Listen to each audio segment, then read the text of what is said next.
जब मैंने पहली बार एनोंजी की गोटमैन वाली कहानी पढ़ी थी तो मेरी रूह कांप गई थी। उससे पहले मुझे गोटमैन के लेजेंड के बारे में कुछ भी पता नहीं था, लेकिन वो क्रीचर एक ऐसा मॉन्स्टर बन गया जिसने अब तक के सबसे भयानक बहरूपिये के तौर पर स्किन वॉकर को भी चुनौती दे दी। मुझे नहीं पता था कि मुझे कभी कोई और गोटमैन की कहानी मिलेगी जो मुझे उस तरह परेशान कर सके, जब तक कि किसी ने मुझे ये कहानी नहीं भेज दी। इस कहानी का नाम है I watch the goatman kill my friend from Burlington factory. और मैं आपको चैलेंज करता हूँ कि इसको सुनने के बाद आप कभी कैंपिंग के लिए नहीं जाएंगे। आप देख रहे हैं स्ट्रेंज लॉर और ये है गोटमैन के साथ घटी सच्ची घटना। तो चलिए शुरू करते हैं। मैंने ये कहानी लिखने का फैसला इसीलिए किया क्योंकि मैंने हाल ही में कुछ न्यूज़ सुनी थी। पैट्यूसेंट रिसर्च रेफ्यूजी के पास कुछ हाइकर्स गायब हो गए। ऑफिशियल वो कह रहे हैं ये वहाँ का इलाका है, वहाँ का मौसम है, या लोग रास्ता भटक गए हैं जैसे कि वो अक्सर करते हैं, लेकिन मुझे लगता है कि ये कुछ और ही है। मुझे पता है क्योंकि मैं 7 साल पहले उन्हीं जंगलों में था और मैंने वो देखा है जो उन्हें किसी भी सर्च ग्रिड में नहीं मिलेगा। मैं अब ऑरेगोन में रहता हूँ। मैं उस वीकेंड के बाद से कभी मैरीलैंड वापस नहीं गया और मैंने उन ज़्यादातर लोगों से बात नहीं की जो मेरे साथ थे। हम पांचों ने एक एग्रीमेंट किया था कि हम कभी इस बारे में बात नहीं करेंगे, कि हम अपनी ज़िंदगी में आगे बढ़ेंगे और ये दिखावा करेंगे कि ये दहशत और थकावट के अलावा और कुछ भी नहीं था।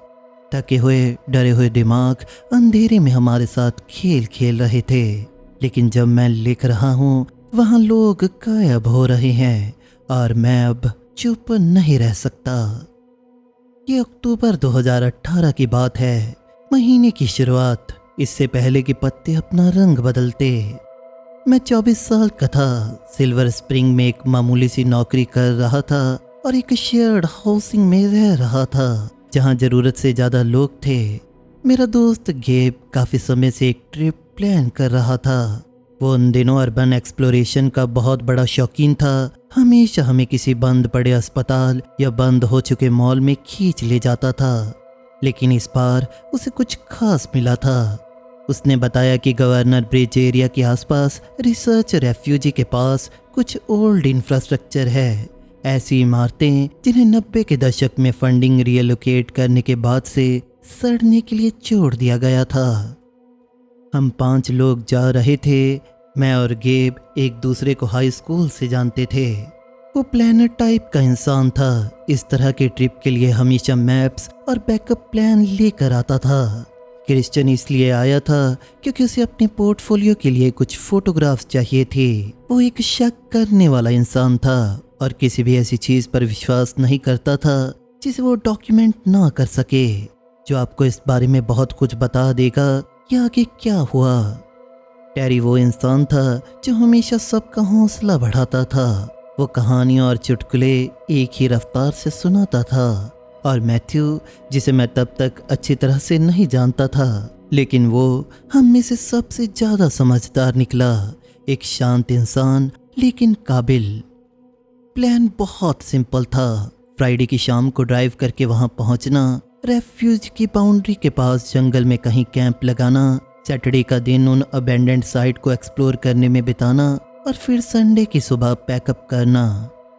हम एक पुरानी सड़क से हटकर एक जगह मिले जहां तक पहुंचने के लिए शायद 1/4 मील की हाइक करनी पड़ती थी। ये जगह अलग थलग थी, लेकिन किसी खतरनाक तरीके से नहीं। हम बहुत दूर से कभी कभार आती किसी कार की आवाज़ सुन सकते थे। कैंप सेटअप करने में 1 घंटा लगा। गेब ने प्रॉपर गियर, अच्छे टेंट और एक डिसेंट कुकिंग सेटअप पर जोर दिया था। जब तक हमने सब कुछ तैयार किया तब तक पूरी तरह से अंधेरा हो चुका था। हमने आग जलाई, कुछ सॉसेजेस पकाए और हमने बियर पी। सब कुछ बिल्कुल वैसा ही लग रहा था जैसे उसे लगना चाहिए, आज़ादी जैसा, जैसे हम दुनिया से दूर आ गए हों। ये टेरी था जिसने गोटमैन की बात छेड़ी। तुम्हें पता है हम गोटमैन के इलाके में हैं, उसने एक लंबी लकड़ी से आग को कुरेदते हुए कहा। उसके चेहरे पर वो मुस्कान थी जो हमेशा तब आती थी जब वो किसी को डराने या मजाक उड़ाने वाला होता था।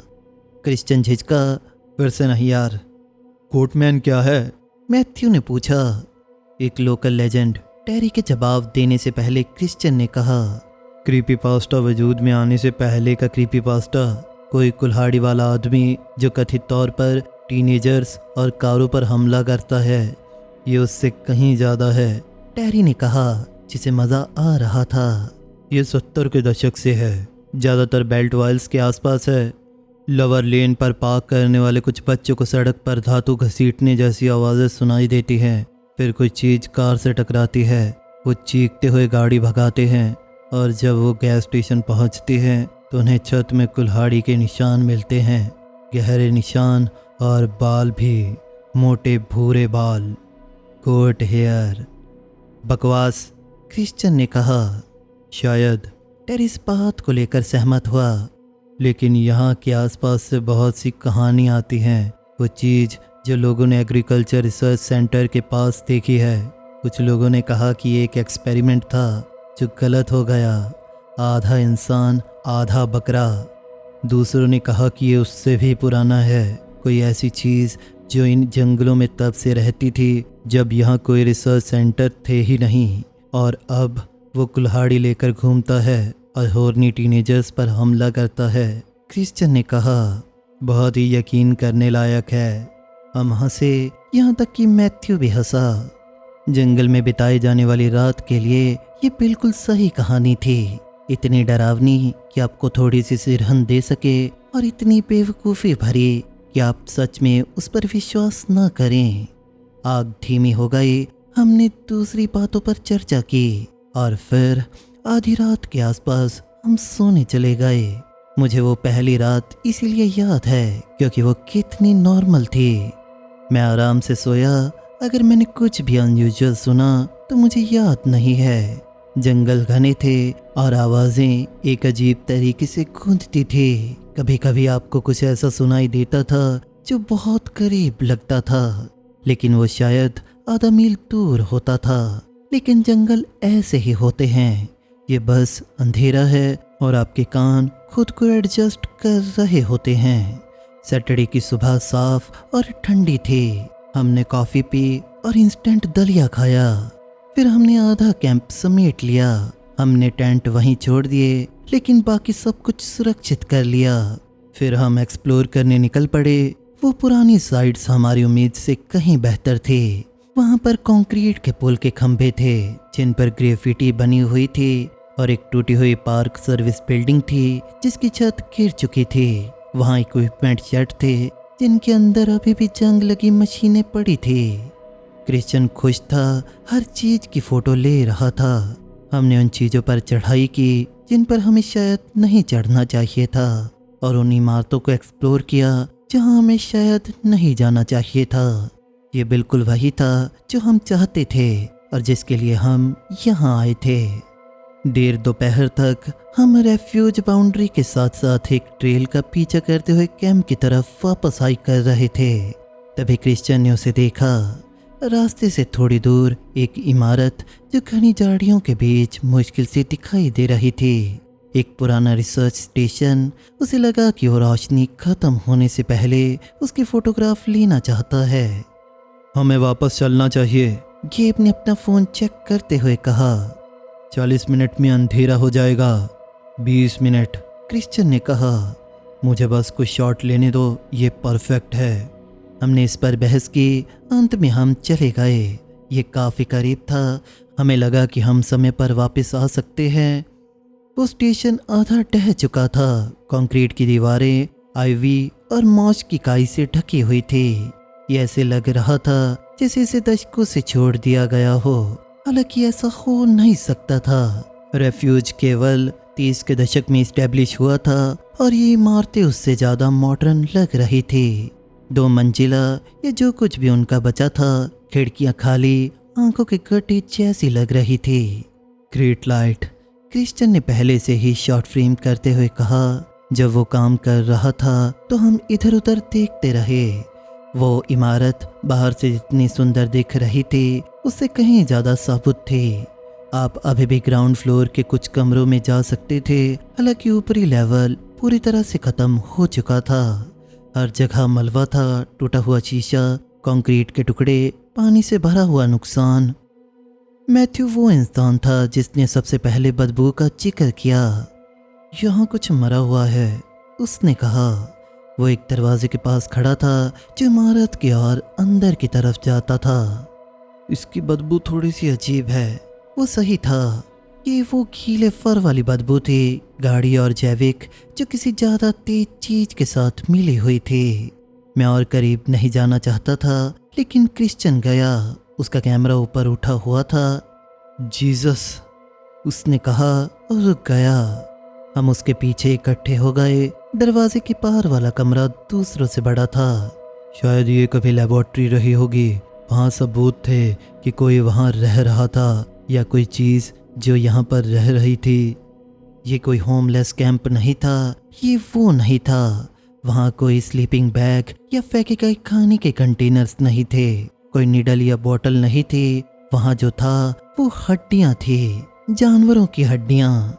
चूहों के लिए बहुत बड़ी, लेकिन हिरन के लिए बहुत छोटी। लेकिन वो लगभग किसी तरीके से सजी हुई लग रही थी। हालांकि मैं कोई पैटर्न नहीं बता सकता था।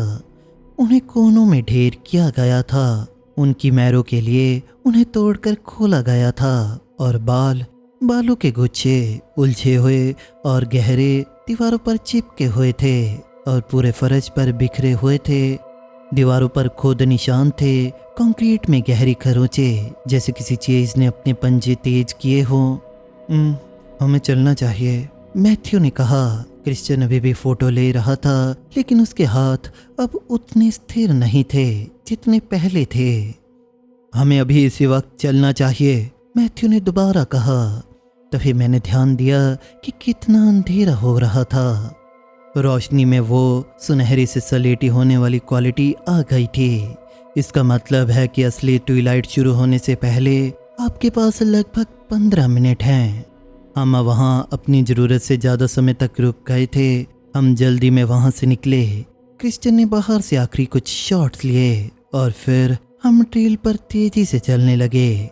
कोई ज़्यादा बात नहीं कर रहा था। जंगल में वो सिकुड़ने वाली फीलिंग आ रही थी जो डस्क के समय आती है, जब पेड़ों के बीच की सारी जगह सिकुड़ती हुई लगती है। सब कुछ पहले से ज़्यादा करीब लग रहा था। टेरी ने इस बारे में एक मजाक किया कि हमें बिना किसी बात के भाग रहे हैं, लेकिन उस मजाक ने किसी को नहीं हंसाया और हम और तेज चलने लगे।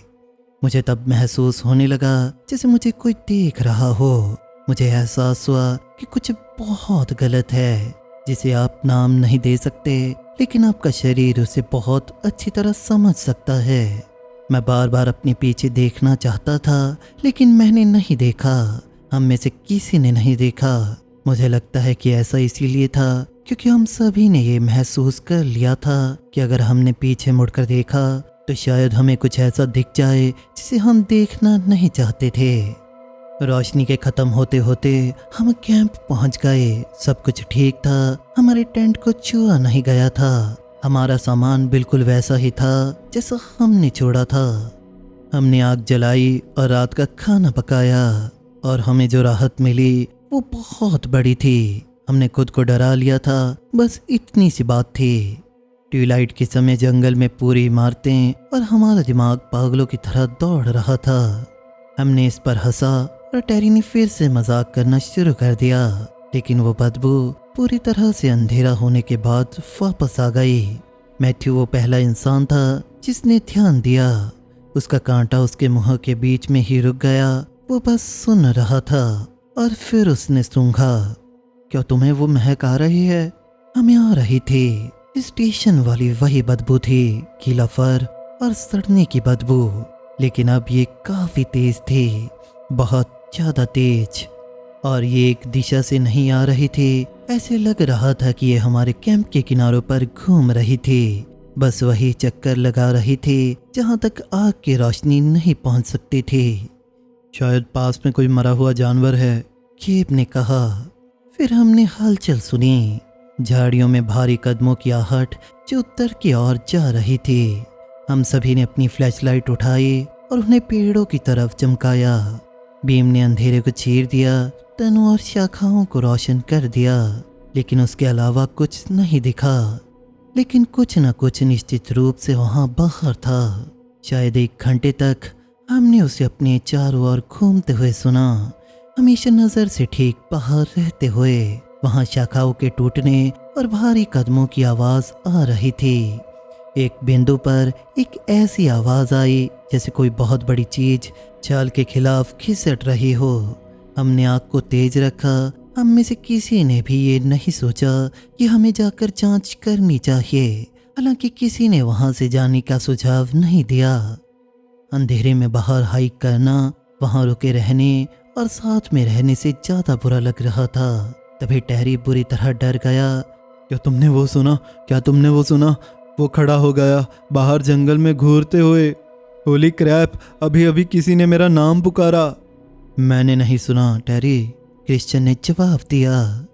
नहीं यार, वो एमी की आवाज थी। एमी उसकी गर्लफ्रेंड थी। वो वापस रॉकविल में थी, इन जंगलों के आसपास कहीं नहीं। वो पक्का एमी थी। हम वहां खामोशी में बैठे रहे।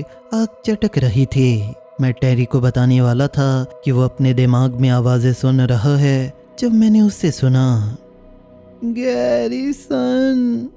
मेरी माँ की आवाज पूरब से पेड़ों से आ रही थी। मेरा नाम बिल्कुल वैसे ही पुकार रही थी जैसे वो तब करती थी जब मैं एक बच्चा था। गेब ने अपनी बहन को सुना और क्रिश्चियन ने अपने पिता को। मैथ्यू ने अपनी एक्स गर्लफ्रेंड को सुना, वही जो 1 साल पहले कैलिफोर्निया चली गई थी। ये सारी आवाजें अलग अलग दिशाओं से आ रही थी। कभी भी एक ही जगह से 2 बार आवाज नहीं आई। वो बिल्कुल परफेक्ट मिमिक्री थी। वो रिकॉर्डिंग्स नहीं थी।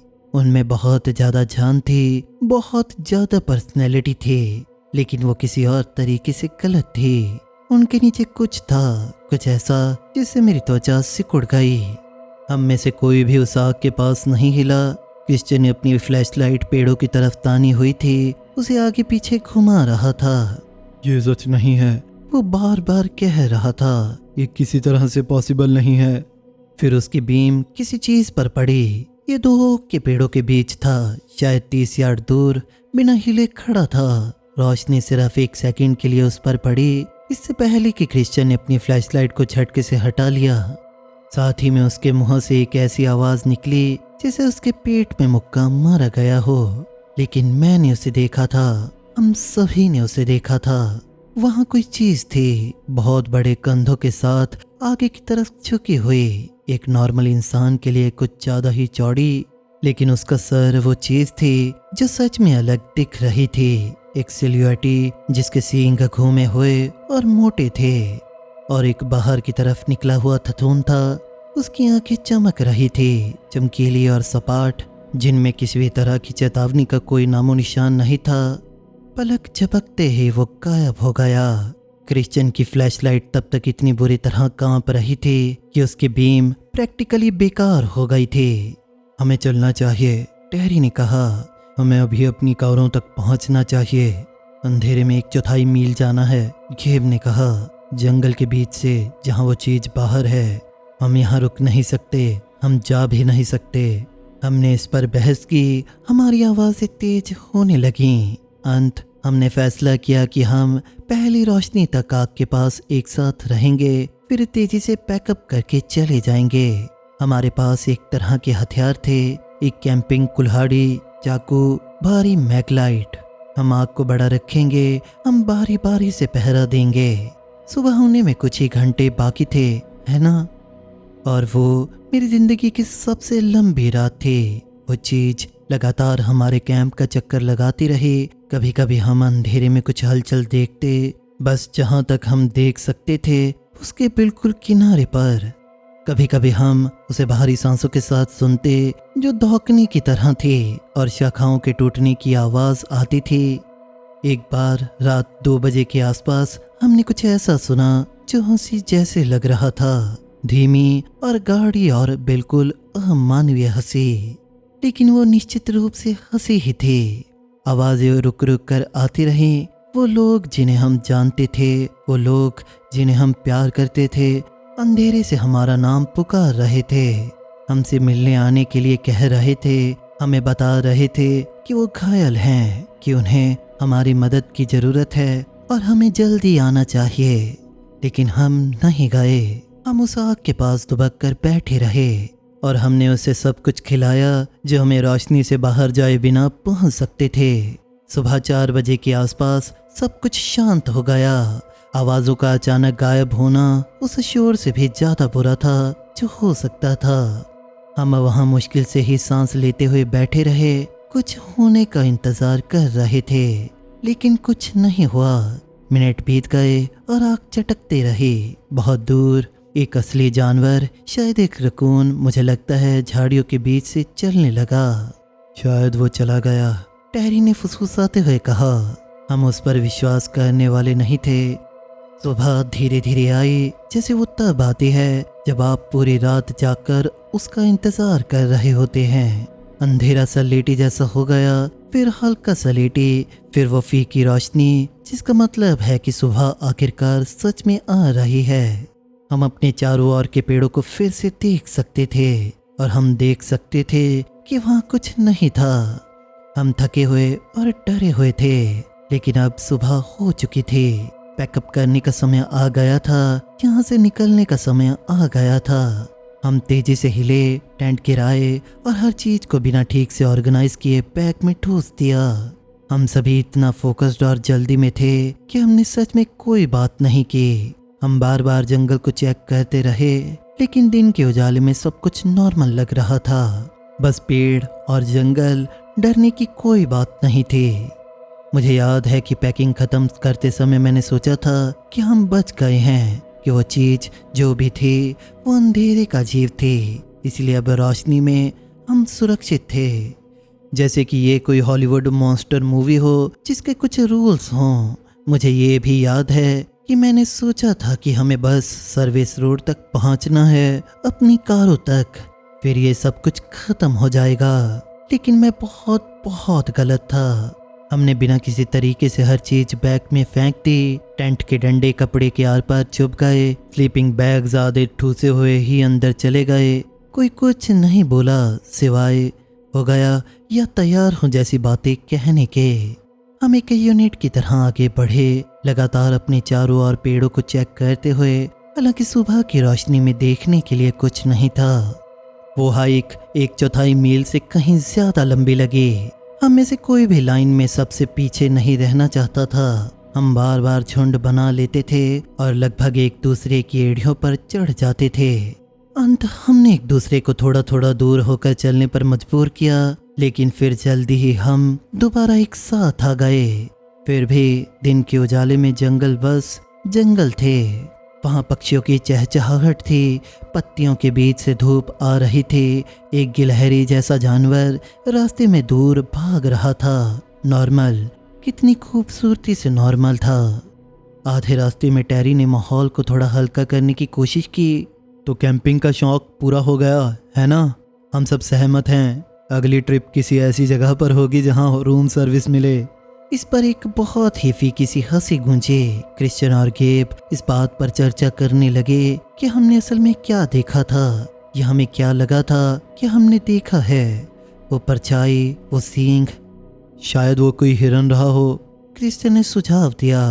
ज़्यादा से ज़्यादा ये कोई इंसान हो सकता है जो हमारे साथ भद्दा मजाक कर रहा होगा, गेब ने कहा। मैथ्यू चुप रहा, लेकिन खैर मैथ्यू हमेशा ही चुप रहता था। हम सर्विस रोड तक पहुंच गए और वहां हमारी कारें थी, बिल्कुल वही जगह जहां हमने जोड़ी थी। गेब की एसयूवी, क्रिश्चियन की सीडेन, जिस पर पॉलन और पेड़ों का कचरा जमा था, लेकिन इसके अलावा वो बिल्कुल सुरक्षित थे। उन्हें देखना अजीब सी तसल्ली दे रहा था। मेटल, ग्लास और मॉडर्निटी। हमने जल्दी से सामान लोड किया, बैग्स को ट्रंक और बैकपैक सीट में ठूस दिया। मुझे वो पल साफ याद है। हम अंदर बैठने ही वाले थे। मेरा हाथ कैब की एसयूवी के डोर हैंडल पर था और मुझे भी राहत की एक लहर महसूस हुई। हम बच निकले थे और वो चीज जो भी थी अब हमारे पीछे छूट गई थी। हम बस यहाँ से ड्राइव करके दूर चले जाएंगे और ये उन कहानियों में से एक बन जाएगी जो आप पार्टीज में सुनाते हैं। हम बार बार उसमें थोड़ा और मिर्च मसाला लगाते हुए यहाँ तक कि आपको खुद यकीन नहीं रहता कि असल में क्या हुआ था। फिर मैंने मन ही मन सामान गिना, ये पक्का करने के लिए हम सब कुछ भूल तो नहीं आए। Tent, sleeping bag, cooking equipment, cooler. फिर मैंने लोगों को गिना, गेब, मैथ्यू, क्रिश्चियन, टेरी, मैं, 5। ये सही था, ये वही गिनती थी जब फ्राइडे को यहाँ आई थी, लेकिन कुछ गलत था। मैंने वहाँ डोर हैंडल पर हाथ रखे खड़ा रहा, ये समझने की कोशिश कर रहा था कि मुझे क्या परेशान कर रहा है। नींद की कमी, मैंने खुद से कहा, तनाव। हम पूरी रात पागलों की तरह डरे हुए जागते रहे थे। जाहिर है मुझे अजीब लग रहा था। ये तुम ठीक हो? गेब ने पूछा। हाँ, मैंने कहा, बस थोड़ा थका हुआ हूँ। हम दोनों कारों के बीच में बढ़ गए। मैं गेब और टेरी के साथ बैठा, क्रिश्चियन और मैथ्यू ने क्रिश्चियन की सीडान ली। हम एक साथ चलेंगे, गेब ने कहा। जब तक हम हाईवे पर नहीं पहुंच जाते हम साथ रहेंगे। वो पुरानी सड़क उबड़ खाबड़ और झाड़ियों से ढकी हुई थी। शाखाएं खिड़की से रगड़ खा रही थी। करीब 15 मिनट की सावधान भरी ड्राइविंग के बाद हम पक्की सड़क पर पहुंचे। फिर अगले रूट पर पहुंचने में 20 मिनट और लगे और जहां से हम बेल्टवे की ओर उत्तर की तरफ जा रहे थे। नॉर्मल सड़कें, नॉर्मल ट्रैफिक, दुनिया अपने कामों में लगी थी जैसे कुछ हुआ ही ना हो। गेब ने गैस के लिए रुकने का सुझाव दिया। हम सबकी गैस कम हो रही थी और कोई भी अलग होने का रिस्क नहीं लेना चाहता था। हम लॉरेल के ठीक दक्षिण में एक स्टेशन पर रुके। दोनों कारें पंप पर अगल बगल खड़ी थी। सब लोग बाहर निकले। अब सूरज पूरी तरह से निकल चुका था, चमकीला और सामान्य। लोग अपने टैंक्स भरवा रहे थे। कॉफी और लॉटरी टिकट्स के लिए कन्वीनियंस स्टोर में जा रहे थे। मैंने एक बूढ़ी औरत को अपने टायर में हवा भरते हुए देखा।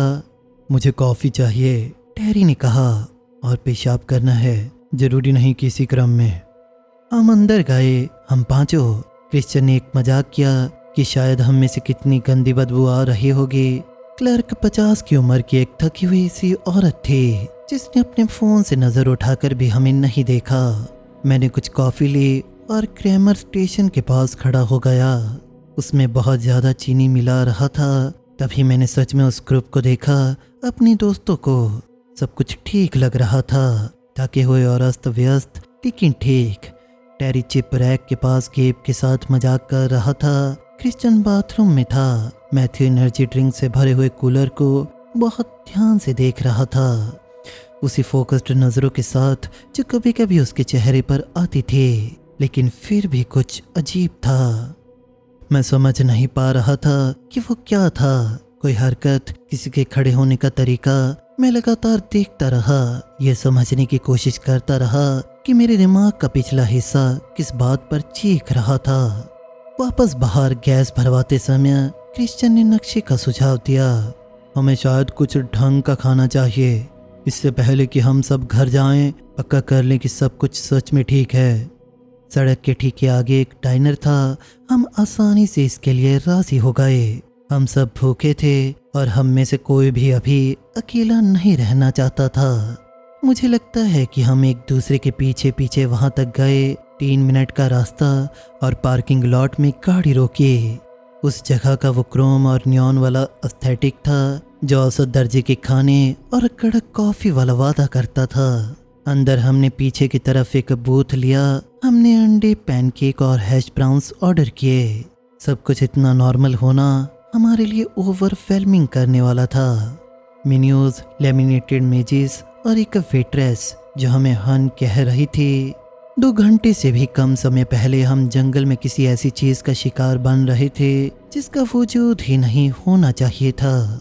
अब हम एक डाइनर में बैठकर अंडे और पैनकेक्स का मजा ले रहे थे। हमने बातें की, शुरुआत में छोटी मोटी बातें कि हम एक दूसरे को कितना भयानक लग रहे हैं और फिर से इंसानों जैसा महसूस करने के लिए हमें कितनी नींद की जरूरत होगी।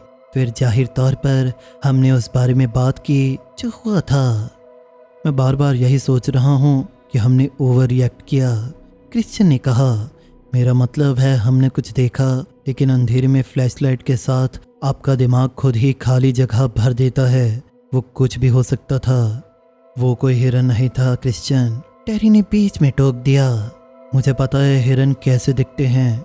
मैं ये नहीं कह रहा कि वो कोई हिरन था, मैं कह रहा हूँ कि शायद वो नहीं था जो हमें लगा। और वो आवाज़ें? गेब ने धीरे से पूछा। इसका जवाब किसी के पास नहीं था। मैथ्यू अब तक चुप था, बहुत ही व्यवस्थित तरीके से अपने अंडे खा रहा था। अंत उसने कहा, सबसे बुरा हिस्सा तब था जब हमने उसे कैंप का चक्कर लगाते हुए सुना, जब टेरी पहरे पर था और वो टेंट के करीब आ गया था। मैंने अपनी कॉफ़ी से नज़र उठाई। ये कब हुआ? मैंने पूछा। करीब 1 बजे या शायद 1:30 बजे, जब तुम और गेब सो रहे थे और टेरी पहरा दे रहा था। मैथ्यू, मैंने धीरे से कहा, तुम उस वक्त कैंप में नहीं थे, तुम क्रीक से पानी लेने गए थे। नहीं, मैं नहीं गया था, उसने मुस्कुराते हुए कहा। मैं वहीं था। नहीं, तुम बॉटल भरने गए थे। तुम करीब 10 मिनट के लिए बाहर गए थे। हम तुम्हारे लिए परेशान हो गए थे। उसकी मुस्कान बिल्कुल नहीं डगमगाई। मुझे लगता है तुम्हें गलत याद है, मैं पूरे समय वहीं था। मैंने टेबल के चारों ओर देखा। गेब ने अपने कंधे उचका दिए। वो आधा सोया हुआ था, उसने नहीं देखा था। क्रिश्चियन कंफ्यूज लग रहा था और टेरी अपनी आईब्रोज को चढ़ाकर याद करने की पूरी कोशिश कर रहा था। मुझे पक्का याद है यार, तुम वहीं थे, टेरी ने मैथ्यू से कहा। लेकिन मुझे पता था कि मैथ्यू क्रीक पर गया था, क्योंकि मैंने खुद उसे जाते हुए देखा था। मैंने उसे खाली पानी की बोतल के साथ अंधेरे में जाते हुए देखा था और मैं डरा हुआ था कि वो कभी वापस नहीं आएगा। मैंने अब मैथ्यू को बहुत ध्यान से देखा, सच में देखा। वो मैथ्यू ही था, वही चेहरा, वही शरीर, वही कपड़े जो उसने कल पहने थे। यहाँ तक कि वो उसी तरह से बैठा था और अपने खाने पर थोड़ा झुका हुआ था। सब कुछ सही था, लेकिन सब कुछ गलत था। एक्सक्यूज मी, मैंने कहा। मैं बूथ से खिसक कर बाहर आ गया। मैं बाथरूम की तरफ गया। शीशे में मैं कचरे जैसा दिख रहा था। डार्क सर्कल्स, पीली त्वचा, बाल हर तरफ खड़े हुए थे। मैंने कुछ पानी चलाया और अपने चेहरे को धोया और थोड़ा साफ दिमाग से सोचने की कोशिश कर रहा था। 5 लोग उन जंगलों में गए थे। मैं, गेब, क्रिश्चियन, मैथ्यू और टेरी। 5 लोग इस डाइनर में थे। गिनती बिल्कुल सही थी। तो फिर मुझे इतना गलत क्यों लग रहा था? मैंने दोबारा गिना। बाथरूम में मैं, टेबल पर 4 लोग, कुल मिलाकर 5 लोग। ये सही था। तो फिर मेरे हाथ कांप क्यों रहे थे? जब मैं टेबल पर वापस गया तो हर कोई अभी भी खा रहा था और बातें कर रहा था। मैं अपनी सीट पर बैठा और बस देखता रहा।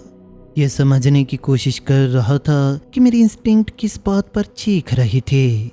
मैथ्यू ने अपना कांटा उठाया, मैंने अपनी भौहें उठाई। उसने उसे वैसे पकड़ा था जैसे कोई बच्चा पकड़ता था, मुट्ठी बांधकर।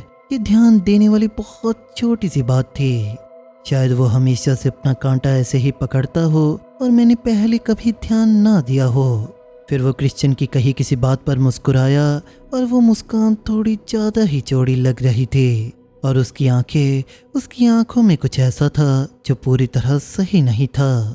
साफ तौर पर गलत नहीं, लेकिन अजीब। मैं खुद को रोक नहीं पाया।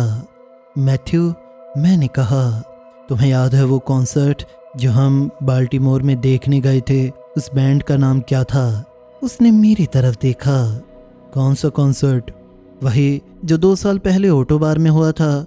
तुम अपने ऊपर पूरी बियर गिरा ली थी। ओ हाँ, उसने कहा। वो था, भगवान उसका नाम मुझे याद नहीं आ रहा, एक इंडी रॉक बैंड था। हाँ, लोकल लड़के थे, है ना? मैथ्यू और मैं कभी किसी कॉन्सर्ट में साथ नहीं गए थे। इस ट्रिप से पहले हम एक दूसरे को मुश्किल से ही जानते थे। वो काम पर गेब का दोस्त था। तुम मैथ्यू नहीं हो, मैंने कहा। उस टेबल पर सन्नाटा छा गया। सबने मुझको घूरा। क्या? मैथ्यू ने अभी भी मुस्कुराते हुए कहा। तुम मैथ्यू नहीं हो। गेब आगे की ओर झुका। डूड, तुम क्या बात कर रहे हो? क्या तुम पागल हो गए हो? वो मैथ्यू नहीं है, वो मैथ्यू नहीं है। क्रिश्चियन ने मेरे हाथ पर अपना हाथ रखा। यार, तुम पूरी रात जागते रहे हो, तुम थके हुए हो, हम सब थके हुए हैं। उसे देखो, मैंने कहा। सच में, उसे देखो। उन्होंने मैथ्यू को देखा। थका हुआ और कंफ्यूज मुझे चिंता से देख रहा था। मुझे लगता है तुम्हें कुछ नींद की ज़रूरत है, टेरी ने शांति से कहा। शायद हमें तुम्हें। मैथ्यू और मैं कभी किसी कॉन्सर्ट में एक साथ नहीं गए हैं, मैंने कहा। एक टेस्ट था और उसने इसका जवाब दिया। शायद उसने बस इसीलिए हाँ में हाँ मिला दी हो क्योंकि तुम इतने पक्के लग रहे थे, गेब ने कहा। मैंने मैथ्यू की तरफ देखा, बस उसे देखता रहा और उसने मेरी तरफ वापस देखा, अभी भी मुस्कुराते हुए, एक बहुत ही चौड़ी मुस्कान के साथ। वो कहाँ है? मैंने पूछा। तुमने असली मैथ्यू के साथ क्या किया? हे गॉड, मुझे लगता है तुम्हें कोई मानसिक दौरा पड़ रहा है, क्रिश्चियन ने कहा। उसका हाथ अभी भी मेरे हाथ पर था, मुझे शांत करने की कोशिश कर रहा था। पिछली रात बहुत खराब थी, हाँ हम सब परेशान हैं, लेकिन मैथ्यू यही है। लेकिन अब मुझे यकीन था, जंगल की वो चीज मेरे सामने बैठी थी, मैथ्यू का चेहरा पहने हुए। मुझे खुली हवा चाहिए, मैंने कहा और मैंने खुद को क्रिश्चियन से छुड़ा लिया। मैं बूथ से बाहर निकला और तेजी से दरवाजे की तरफ चल दिया। बाहर पार्किंग लॉट में मैं गेव की एसयूवी के सहारे खड़ा हो गया। जोर जोर से सांसें ले रहा था। मुझे इस बारे में क्या करना चाहिए था? चीखना चाहिए था, मेरी मदद करो, मेरे दोस्त को बदल दिया गया है। सब मुझे पागल समझेंगे, शायद मैं पागल था, लेकिन अगर मैं पागल नहीं था, अगर वो चीज सच में अंदर मैथ्यू होने का नाटक कर रही थी, तो असली मैथ्यू अभी भी उन जंगलों में था, घायल या उससे भी बुरी हालत में। डाइनर का दरवाजा खुला, वो चारों बाहर आए, मेरी तरफ बहुत संभल कर चल रहे थे, जैसे मैं कोई पागल जानवर हूँ।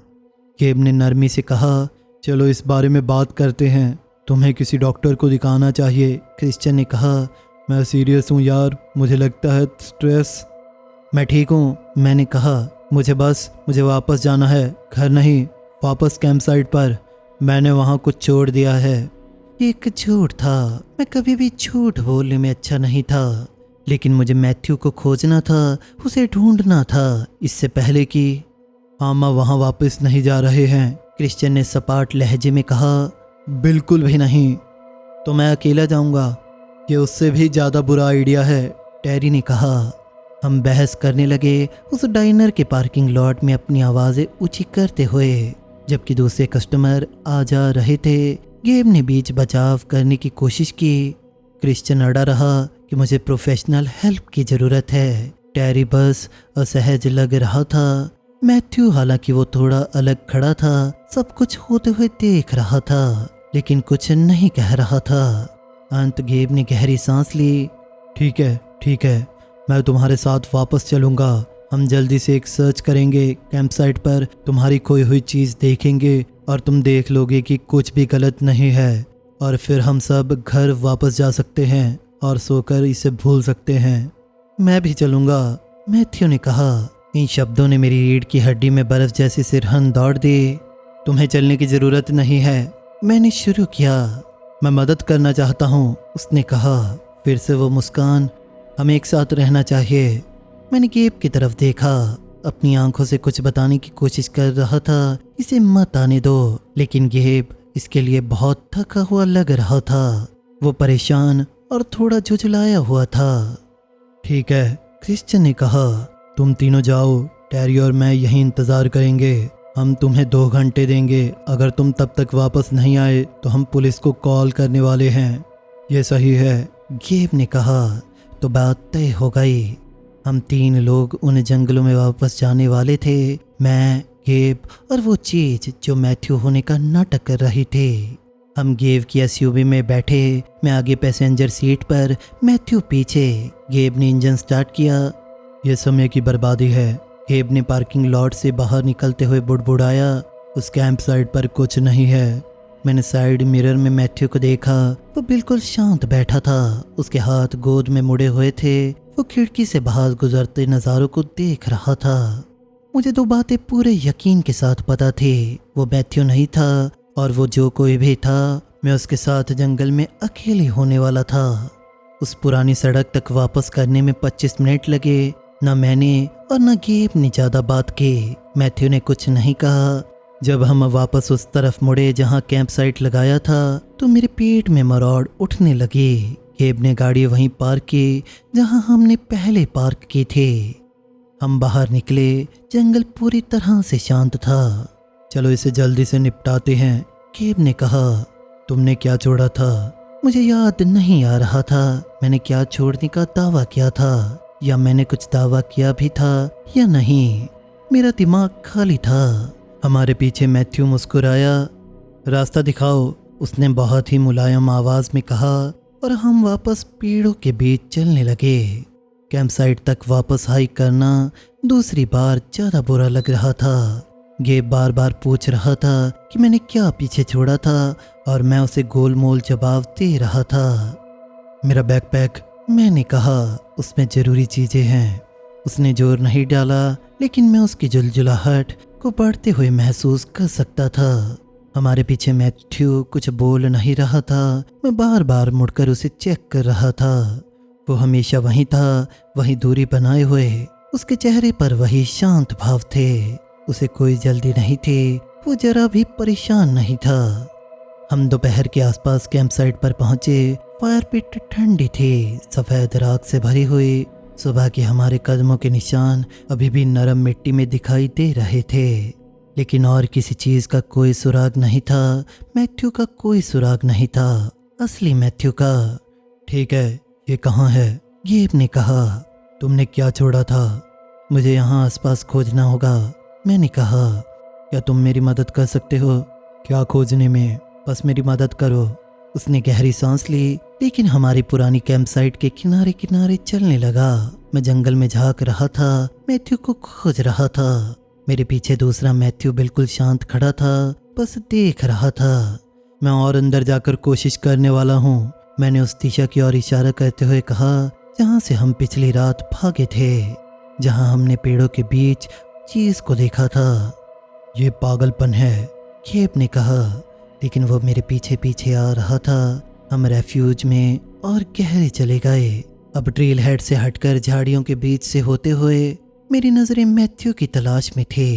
हर कोई सुराग या निशान, हर बीतते मिनट के साथ गेब ज्यादा चिढ़ता जा रहा था। ये मैथ्यू हमारे पीछे एक परछाई की तरह चल रहा था। तभी मुझे एक घिरे हुए लट्ठे के पास नरम जमीन पर पैरों के निशान मिले। वो किसी बड़े फटे हुए खुरों के निशान जैसे लग रहे थे, जो जमीन में गहराई तक धसे हुए थे। ये बहुत ताजा लग रहे थे। किनारे अभी तेज थे, मौसम से मिटे नहीं थे। देखो, मैंने गेब से कहा। वो नीचे बैठा, उसने ध्यान से देखते हुए कहा, ये क्या है? तुम्हें पता है ये क्या है? ये निशान जंगल में और अंदर एक ऐसी ढलान की तरफ जा रहे थे जिस पर हमने पहले ध्यान नहीं दिया था। अचानक जमीन खत्म हो गई। लगभग 20 फीट गहरी एक खाई जो झाड़ियों और बेलों से घनी थी। हमें वापस चलना चाहिए, गेब ने कहा। ये पागलपन है, हमें मदद। मैंने उसे सुना। फिर नीचे से एक आवाज आई, रोने की, कराहने की। कोई इंसान जो दर्द में था। क्या तुमने वो सुना? गेब ने हामी भरी, उसकी आंखें फटी हुई थी। हम ध्यान से किनारे के पास गए। मैंने नीचे आवाज लगाई, हेलो, क्या कोई है? क्या कोई नीचे है? आवाज दोबारा आई। मुझे यकीन हो गया था कि वो कोई इंसान था और उन्हें मदद की जरूरत थी। हमें नीचे जाना होगा, मैंने कहा। एक बुरा आइडिया है, नीचे कोई घायल है। मुझे एक ऐसी जगह मिली जहाँ ढलान थोड़ी कम थी, जहाँ बाहर निकली जड़ें पकड़ने के काम आ सकते थे। हमने गेब की सहमति का इंतजार किए बिना नीचे उतरना शुरू कर दिया। मेरे पीछे मैंने उसे गाली बकते हुए सुना और फिर वो मेरे पीछे पीछे नीचे उतर गया। ये बहुत ही खतरनाक था। ढीली मिट्टी, ऐसी जड़ें जो आपके वजन से टूट जाती थी, शाखाएं जो खरोचती और पकड़ लेती थी। मैं 2 बार फिसला, खुद को बमुश्किल संभाल पाया, लेकिन मैं नीचे तक पहुंच गया। टखनों तक गहरे पत्तों के ढेर में उतरते हुए वो आवाज अब करीब थी, मेरी बाईं ओर घनी झाड़ियों में छिपी हुई। मैंने रास्ता बनाया और मैंने उसे ढूंढ लिया। मैथ्यू, ये असली मैथ्यू था। वो पत्तियों और मलबे में आधा दबा हुआ था। उसका पैर एक बहुत ही बुरे एंगल पर मुड़ा हुआ था। दर्द और थकावट से उसका चेहरा स्लेटी पड़ चुका था। लेकिन उसकी आंखें खुली और अलर्ट थी। जब उसने मुझे देखा तो उसके चेहरे पर राहत जैसी कोई चीज़ दौड़ गई।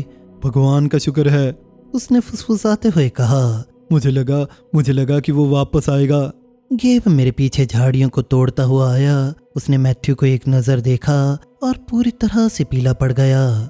जीसस, ये क्या है? वो मुझे ले गया। मैथ्यू ने कहा। उसकी आवाज़ बमुश्किल ही निकल रही थी। कल रात पहरे के दौरान मैं आग से थोड़ा दूर गया था पानी लेने के लिए। किसी चीज़ ने मुझे पीछे से पकड़ लिया, मुझे घसीट ले गई। मैं चीख नहीं सका। मेरा पैर। मैंने खाई के किनारे की तरफ ऊपर देखा। दूसरा मैथ्यू वहां खड़ा था। हम नीचे देख रहा था। मदद के लिए आगे नहीं बढ़ा, ये पूछने के लिए आवाज नहीं लगाई कि क्या हमें कुछ मिला। बस देखता रहा। मैंने देखा कि उस फिगर का शरीर बदलने लगा। शुरुआत में बहुत ही हल्का, कंधे चौड़े हो रहे थे, रीढ़ आगे की तरफ झुक रही थी, शरीर के अनुपात बिल्कुल गलत हो रहे थे। गेब, मैंने धीरे से कहा, वहाँ ऊपर देखो। उसने ऊपर देखा और उसने भी उसे देखा। वो चीज जो मैथ्यू होने का नाटक कर रही थी, वो अब नाटक छोड़ रही थी। उसकी पीठ झुक गई, सिर नीचे हो गया, हाथ पैर लंबे हो गए। जो इंसानी रूप उसने किसी कॉस्ट्यूम की तरह पहना हुआ था, वो गिरने लगा। ये क्या बकवास है? गेब की सांस अटक गई। वो क्या है? वो खाई के किनारे खड़ा था। उसका असली रूप अब सामने आ चुका था। 2 पैरों पर चलने वाला, 7 फीट लंबा, फर से ढका हुआ, जिसके कंधे बहुत बड़े थे। उसका सिर बकरे जैसा था, बाहर निकला हुआ थतून और घूमे हुए सींग, वो सब। लेकिन उसकी आंखें किसी शिकारी की तरह आगे की तरफ झुकी हुई थी, एक इंसान की तरह। उसने हमें देखा और एक ऐसी आवाज निकाली जो पूरी तरह से हंसी नहीं थी, पूरी तरह से बकरे की मिमियाहट नहीं थी, बल्कि उन दोनों के बीच की कोई चीज थी। ये सुबह कैंप छोड़ने के बाद से हमारे साथ था, डाइनर में हमारे साथ बैठा था, गेब की कार में सवारी कर रहा था, इन जंगलों में हमारे साथ चल रहा था। कोई सिग्नल नहीं। गेब ने अपने कांपते हुए हाथों से फोन को देखते हुए कहा, मुझे यहाँ नीचे कोई फ्रीकिंग सिग्नल नहीं मिल रहा। गोटमैन ने धीरे धीरे खाई में उतरना शुरू किया, बहुत आराम से, क्योंकि उसे पता था कि हम अब फंस गए थे। हमें चलना होगा, हमें अभी कहीं जाना होगा, मैंने कहा। गेब और मैंने मैथ्यू को ऊपर खींचा, उसे अपने बीच सहारा देते हुए। उसका पैर कोई वजन नहीं ले रहा था। जब हमने आगे बढ़ना शुरू किया तो उसने अपनी एक चीख को दांतों में दबा लिया, खाई के निचले हिस्से में झाड़ियों को चीरते हुए। हमारे पीछे वो चीज हमारा पीछा कर रही थी। कोई जल्दी नहीं, ये उसके जंगल थे, उसका इलाका। वो इसके चप्पे चप्पे को जानता था। खाई आगे जाकर एक चौड़ी सूखी नदी की जमीन में खुल गई। हमने उसका रास्ता पकड़ा, किसी ऐसे रास्ते की तलाश में हताश जो बाहर ले जाता हो। मैथ्यू की हालत बहुत खराब थी, उसकी सांसें उथली थी और हमारे बीच उसका वजन भारी होता जा रहा था। हमारी रफ्तार धीमी हो रही थी। हम नहीं रुक सकते, गेब ने हाफते हुए बोला। चलते रहो। आगे जाकर क्रीक 2 हिस्सों में बट गई। एक रास्ता वापस रेफ्यूज के अंदर हिस्से की तरफ मुड़ता हुआ लग रहा था, ज्यादा अंधेरा और झाड़ियों वाला। दूसरा थोड़ा खुला हुआ लग रहा था, शायद सड़कों की तरफ जाता हो। हमने खुला वाला रास्ता लिया। 10 या 15 मिनट तक उस पर लड़खड़ाते हुए चलते रहे। मैथ्यू का सिर मेरे कंधे पर लुढ़क रहा था। फिर मुझे एहसास हुआ कि हमने गलत रास्ता चुना था। पेड़ घने होते जा रहे थे, वहाँ किसी रास्ते या सड़क के कोई निशान नहीं थे, ट्रैफिक का कोई निशान नहीं था। हम रेफ्यूज से दूर नहीं थे, बल्कि उसके और अंदर जा रहे थे। गेब, मैंने कहा, हमें वापस चलना चाहिए। वो जवाब देने ही वाला था कि हमने उसे देखा। हमारे आगे हमारा रास्ता रोके हुए गोटमैन खड़ा था। उसने घूमकर जानबूझकर हमें हाँक कर यहाँ लाया था। ये कोई पीछा करना नहीं था, ये एक शिकार था और हम ऐसे शिकार थे जो इस खेल को समझ नहीं सकते थे। मुझे नीचे उतारो, मैथ्यू ने फुसफुसाते हुए कहा। मुझे छिपा दो, तुम्हें कुछ करना होगा। हम तुम्हें छोड़कर नहीं जा रहे हैं। गेब ने कहा। तुम्हारे पास कोई चारा नहीं है। हमने मैथ्यू को एक गिरे हुए लट्ठे के पीछे नीचे लिटा दिया, उसे जितना हो सके शाखाओं से ढकते हुए। फिर गेब और मैंने जो भी हाथ लगा उसे उठा लिया। भारी शाखाएं, पत्थर, उस जैसी चीज के खिलाफ बहुत ही बेकार वेपन्स। उसने हमें तैयारी करते हुए देखा, लगभग किसी जिज्ञासा के साथ। फिर उसने हमला कर दिया। मैंने अपनी जिंदगी में सिर्फ एक ही लड़ाई लड़ी है, जब मैं 22 साल का था। तो एक बार के बाहर थोड़ी धक्का मुक्की हुई थी। ये कोई लड़ाई नहीं थी, ये किसी ट्रक से टकराने जैसा था। वो पहले पेल से टकराया, उसे बहुत जोर से नीचे गिरा दिया। वो दोनों एक साथ नीचे क्रीक पैड में गिरे। पानी झपके के साथ ऊपर उठा। गेब चीख रहा था, अपने चेहरे को बचाने के लिए अपने हाथ ऊपर लाने की कोशिश कर रहा था, लेकिन वो चीज उसके ऊपर थी। असंभव रूप से मजबूत उस बकरी का सिर नीचे की तरफ झपट रहा था। मैंने अपने हाथ में पकड़ी हुई शाखा से उस पर वार किया, अपनी पूरी ताकत से उसकी पीठ पर मारा। शाखा टूटकर चूर चूर हो गई, लेकिन उसने अपना काम किया। गोटमैन ने अपना ध्यान मेरी तरफ मोड़ा।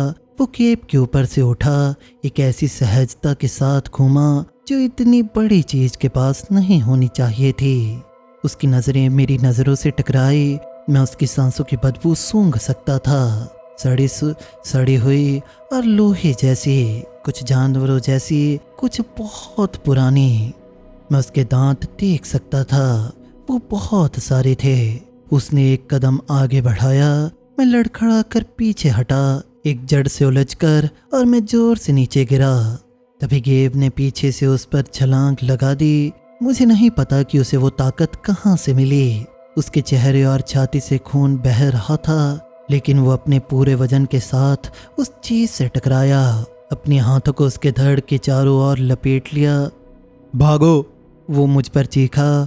मैथ्यू को लो और भागो! गोटमैन घूमा, गेब को एक पेड़ की तरफ फेंकते हुए। टकराने की आवाज बहुत भयानक थी, लेकिन गेब ने उसे कसकर पकड़े रखा, उस चीज को नीचे घसीटते हुए, मुझे वो सेकंड देते हुए जिनकी मुझे जरूरत थी। ये मेरी जिंदगी का सबसे बुरा पल था। उसके बाद जो कुछ भी हुआ उससे कहीं ज्यादा बुरा था, क्योंकि मैं भागा। मैंने मैथ्यू को ऊपर खींचा, से एक फायरमैन कैरी की तरह अपने कंधों पर उठाया, और मैं उसी रास्ते पर वापस भागा जहां से हम आए थे, गेब को वहीं पीछे छोड़ते हुए, एक ऐसी चीज से लड़ते हुए जिससे लड़ा जा नहीं सकता था, अपनी जिंदगी देकर हमारे लिए समय खरीदते हुए। मेरे पीछे गेब की चीखें जंगल को चीरती रही जब तक कि वो शांत नहीं हो गईं। फिर वहां सिर्फ सन्नाटा था, और फिर भारी कदमों की आहट। वो आ रहा था। मैं झाड़ियों को चीरते हुए भागा। मैथ्यू का भारी वजन हर कदम के साथ मुझे नीचे खींच रहा था। मेरे फेफड़े जल रहे थे, मेरे पैर कांप रहे थे, और फिर भी मैं भागता रहा। क्रीक पैड फिर वहां कटा, अब वापस दूसरे रास्ते पर, वो रास्ता जहां से हमें पहले जाना चाहिए था। मैं अपनी खुद की उखड़ती हुई सांसों और रास्ता बनते समय टूटती हुई शाखाओं की आवाज के अलावा कुछ और सुन नहीं पा रहा था। तभी मैंने वो रास्ता देखा, एक असली निशान वाला रास्ता, जिसमें एक लकड़ी का वुडन बोर्ड और एक मैप लगा था, इंसानियत के ऑर्डर के सुरक्षा के निशान। मैं लड़खड़ाता हुआ उस पर पहुंचा, लगभग गिरते गिरते। एक ट्रेल मार्कर को पकड़कर खुद को संभाला। मैथ्यू मेरे कंधे पर कहरा रहा था। मैं उस ट्रेल पर आगे बढ़ता रहा, ये प्रार्थना करते हुए ये कहीं तो ले जाए, बस इस डरावने सपने में और गहराई तक ना ले जाए। ये ट्रेल बहुत अच्छी तरह से रखी गई थी, मेरे पैरों के नीचे बजरी थी। ये पेड़ों के बीच से घूमते हुए जा रहा था, जिस पर बीच बीच में साइंस लगे थे। मैंने उसका पीछा किया क्योंकि मेरे पास कोई और विकल्प नहीं था, और मैं उसे अपने पीछे महसूस कर सकता था, देख नहीं सकता था। वो अब बस नजरों से बाहर रह रहा था, पेड़ों के बीच से ट्रेल के समांतर चल रहा था, लेकिन मुझे पता था कि वो वहां था। मैं शाखाओं को हिलते हुए सुन सकता था, मैं उसकी नज़र हम पर टिकी हुई महसूस कर सकता था। ट्रेल ऊपर की तरफ चढ़ने लगा, मेरे पैर दर्द से चीख रहे थे, और मैथ्यू बमुश्किल ही होश में था। उसकी सांसें उथली और तेज थी। मैं एक के बाद एक कदम चढ़ता रहा, क्योंकि रुकने का मतलब मौत था। आखिरकार मुझे पक्की सड़क दिखाई दी। ट्रेल एक पक्की पार्क रोड पर आकर खत्म होता था। खाली लेकिन खूबसूरती से असंभव रूप से असली। डामर और पेंट लाइंस और एक मेटल साइन रोड। मैं लड़खड़ाकर उस पर आया, अपने घुटनों पर गिर गया। मैथ्यू मेरे कंधे से फिसल गया। मैंने वापस पेड़ों की कतार की तरफ देखा, वो वहीं था। गोटमैन जंगल के किनारे पर खड़ा था, ठीक वहीं जहां से पक्की सड़क शुरू होती थी। वो हमें देख रहा था, वो नहीं बढ़ सकता था। मैंने सोचा, या वो नहीं बढ़ना चाहता था। जंगल की सीमा, सिविलाइजेशन के उस सख्त किनारे में कुछ ऐसा था जिसने हमें पीछे रोक रखा था। क्या ऐसा इसलिए था क्योंकि वो अपने असली रूप में था? हमने एक पल के लिए एक दूसरे को घेरा, फिर उसने पीछे पेड़ों की तरफ कदम बढ़ाया और ऐसे ही वो गायब हो गया। मैं हिल नहीं सका। मैथ्यू सड़क पर मेरे बगल में बेहोश था। हम बाहर आ गए थे, हम बच गए थे, लेकिन गेब नहीं। मैंने एक इंजन की आवाज़ सुनी। मैंने ऊपर देखा तो हेडलाइट्स पास आती हुई दिखाई दी। पार्क सर्विस की एक गाड़ी कोने से घूम कर आई। अंदर बैठे रेंजर ने हमें सड़क के बीचों बीच गिरे हुए देखकर गाड़ी धीमी कर ली। बाहर निकला, मुझे ऐसे सवाल पूछ रहा था जिन्हें मैं अभी समझने की स्थिति में नहीं था। उसने पूछा कि क्या हम ठीक हैं, क्या हुआ, क्या हमें एम्बुलेंस की ज़रूरत है। हमने उसके पीछे जंगल की तरफ देखा, पेड़ों के बीच के अंधेरे की तरफ, जहाँ कुछ ऐसा जो नहीं होना चाहिए था शायद इंतज़ार कर रहा था, जहाँ मेरा दोस्त हमें भागने का समय देने के लिए मर गया था। कोई और भी है, वहाँ जंगल में कोई और भी है, मैंने कहा। लेकिन ये कहते हुए भी मुझे पता था कि खोजने के लिए कुछ नहीं बचा है। ऐसा कुछ नहीं बचा जो वो कर सकते हो। रेंजर अपनी रेडियो पर था, मेडिकल सपोर्ट के लिए कॉल कर रहा था। हमारे नाम, हम कहाँ थे, वो ये पूछ रहा था। मैंने मैथ्यू को देखा जो अभी भी सांसें ले रहा था, लेकिन बमुश्किल से। फिर मैंने वापस जंगल की तरफ देखा। मुझे पूरे यकीन के साथ पता था कि वहाँ अंदर जो भी हुआ था, हमने जिसका भी सामना किया था, ये दुनिया हम पर विश्वास नहीं करने वाली थी, विश्वास कर ही नहीं सकती थी। जंगल ने अपने राज को अपने पास रखा और उनमें से एक राज गेब था। एम्बुलेंस के पहुंचने में 15 मिनट लगे, लेकिन ये घंटों जैसा लगा। मैथ्यू ने जवाब देना बंद कर दिया था। उसकी सांसें इतनी उथली थी, मुझे यकीन नहीं था कि वो बच पाएगा। उसकी त्वचा किसी लाश की तरह ठंडी थी। शॉक, एक पैरामेडिक ने कहा। उसने एक ब्लैंकेट से उसे गर्म रखने की कोशिश की। EMTs ने उस पर काम किया। उसकी हालत नाजुक थी। उन्होंने उसे ले जाने के लिए इतना स्टेबलाइज कर लिया और जल्दी से अंदर रख लिया। मैं चल सकता था, उन्होंने कहा। खरोंच और कट, थकावट, शायद कंफ्यूजन, लेकिन मैं चल सकता था। जब रेंजर मुझ पर और सवालों की बारिश कर रहा था, मैंने जवाब दिया। भालू, मैंने कहा।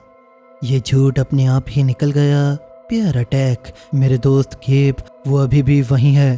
तो लोग और थे, क्रिश्चियन और टेरी, लेकिन वो डाइनर पर इंतज़ार कर रहे हैं। यहाँ क्या हुआ, मैंने समझाने की कोशिश की। क्रिक बेड, रेवेन, मार्क्ड ट्रेल्स के पार कहीं। कुछ ही देर में मेरी बातों का कोई मतलब नहीं रहा था। रेंजर बार बार मुझसे धीरे बोलने और सांस लेने के लिए कह रहा था। फिर मुझे मैथ्यू के साथ एम्बुलेंस में बैठा दिया। जैसे ही दरवाजे बंद हुए, मैंने जंगल को आखिरी बार देखा।